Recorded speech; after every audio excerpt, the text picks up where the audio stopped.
वज़ीर आला सिंध ने कहा कि पूरा पाकिस्तान सैलाब से मुतासर है।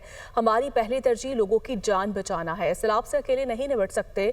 कौम का ताउन ज़रूरी है। कोताहियाँ सबसे होती हैं, लेकिन अपनी कारकर्दगी से मुतमईन है। हुकूमत ने ज़राई और मौसमियाती एमरजेंसी नाफिज करने का ऐलान किया। तनकीद करने वाले मुस्बत तनकीद करें।